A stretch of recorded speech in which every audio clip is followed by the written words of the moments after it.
चेतना क्या है, आत्मा क्या है, परमात्मा क्या है। देखिए, अगर आपने मेरी कुछ पिछली वीडियोस को देखा होगा तो आपको यह तो पता ही होगा कि इस आत्मा की ही वजह से पूरी सृष्टि मौजूद है। विज्ञान इसे डार्क एनर्जी कहता है।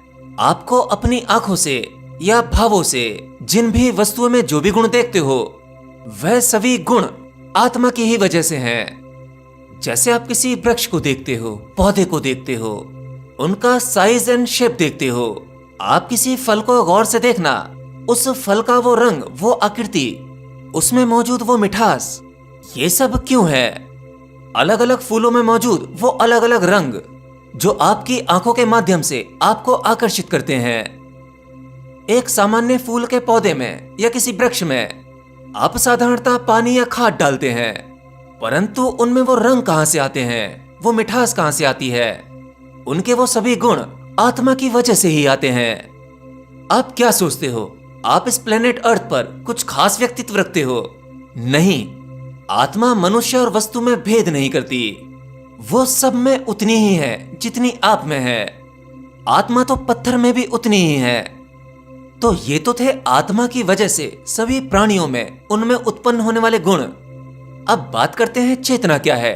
देखिए, साइंस की भाषा में सोचने, समझने, महसूस करने या भाव उत्पन्न होने की शक्ति को चैतन्य की शक्ति कहते हैं।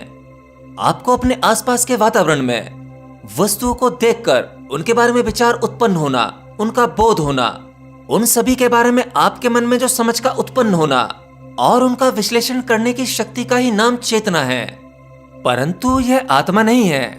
आप में या किसी दूसरे मनुष्य में या किसी भी वस्तु में, जो अभी मैंने बताया, पेड़ पौधे, इन सब में जो भी गुण होते हैं वह आत्मा की वजह से होते हैं।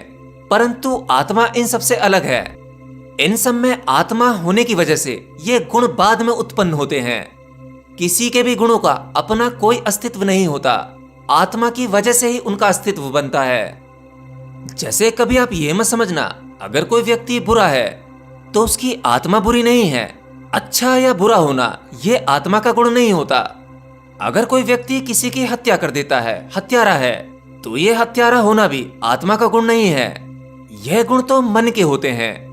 मनुष्य अपने संस्कारों के हिसाब से, कर्मों के हिसाब से, उनका मन उसी प्रकार के गुणों को उत्पन्न करता है।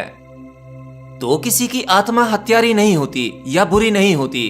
यह किसी भी मनुष्य के मन के विकार होते हैं या कहें उनके गुण होते हैं। तो मतलब आप अपने जीवन में जो भी कुछ परिवर्तन देखते हैं, जितने भी दृश्य देखते हैं या उनके गुण देखते हैं, वो सब कुछ आत्मा की शक्ति की वजह से हैं या कहूं आत्मा की वजह से हैं। परंतु ये आत्मा के अपने गुण नहीं होते। आत्मा सभी गुणों से अछूती है, इन सब के पार है। परंतु इन सब के गुणों को जो ऊर्जा मिलती है वह आत्मा से ही मिलती है। तो अब वापस चेतना पे आते हैं। तो ये चेतनता जो है वह आपके मन का गुण है और इसको शक्ति मिलती है आत्मा से।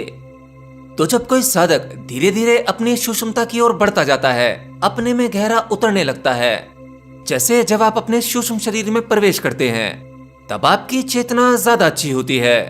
उसके बाद दूसरी परत यानी कारण शरीर में, तब आपकी चेतना और अच्छी होती है। ऐसे ही और गहरा उतरोगे, केवल्य शरीर में पहुंचोगे, तब आप परम चैतन्य होने का अनुभव करोगे। यहाँ पर पहुंचने के बाद आप एक साधारण व्यक्ति से कहीं ऊपर उठ जाते हैं। आपके सोचने समझने की शक्ति, आपके बुद्धि का स्तर बहुत ऊपर हो जाता है। तो ये चेतना आपकी भीतरी सूक्ष्म सिस्टम की अवस्था है। किसी की चेतना जड़ होती है, जैसे पशु पक्षी जीव जंतु, और ये पेड़ पौधे साधारण व्यक्ति की थोड़ी ऊपर, बुद्धिमान व्यक्ति की और ऊपर, और एक योगी महायोगी की चेतना जिसका विस्तार और बड़ा होता है। अंत में योगी इसे परम चैतन्य कहता है। परंतु यह आत्मा नहीं है, क्योंकि इस अवस्था में तत्व अभी भी मौजूद है। चेतनता आपके मन की ही अवस्था है। आप इसे ऐसे समझ सकते हैं, जैसे आपका मन, फिर चेतन मन और फिर अवचेतन मन, उसके बाद और भी गहरे तल पर मन है। आप जैसे जैसे गहरा उतरेंगे, अपनी चेतना को उतना शुद्ध और उतना ही विराट पाएंगे। और आपके मन की व्यवस्था, जिसे science conscious, unconscious, subconscious and super conscious कहता है, इन सब की पॉसिबिलिटीज भी बढ़ती जाती हैं। इनकी क्षमताएं बहुत विराट हो जाती हैं। मतलब ये आपके भीतर वह शक्ति है जो आपकी चेतना है, उसके जरिए आपकी समझ का दायरा बहुत बढ़ जाता है। इसे आप कुछ वैसा ही समझें जैसे जब कोई साधक साधना में उतरता है और धीरे धीरे प्रोग्रेस करता है, उसके एक एक चक्र एक्टिवेट होने लगते हैं और गहरा होते होते उसका बोध, विवेक और बुद्धि, इन सबका स्तर भी बढ़ता चला जाता है और वह व्यक्ति नए नए आयामों के रहस्य को जानने लगता है। जैसे आप कुछ धर्मगुरुओं को देखते हैं टीवी पर या यूट्यूब पर, जो ज्ञान का प्रचार प्रसार कर रहे हैं, उनकी बुद्धि का स्तर सामान्य लोगों से थोड़ा अधिक है। तब कह सकते हैं कि उनकी चेतना का विस्तार सामान्य व्यक्ति से कहीं अधिक है। तो मतलब ये आत्मा से अलग है।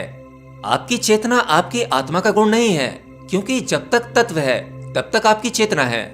चेतना का अस्तित्व तत्व की वजह से है, परंतु हाँ, आत्मा के बिना किसी भी चीज का या किसी भी वस्तु का, या कहूं ये चेतना, ये इनका कोई अपना गुण हो ही नहीं सकता।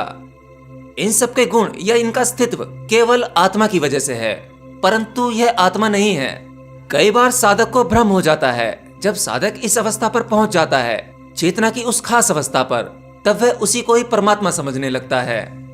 आप केवल शून्य तक का अनुभव कर सकते हैं। उसके बाद जो शुरू होता है वह आत्मा का दायरा शुरू होता है।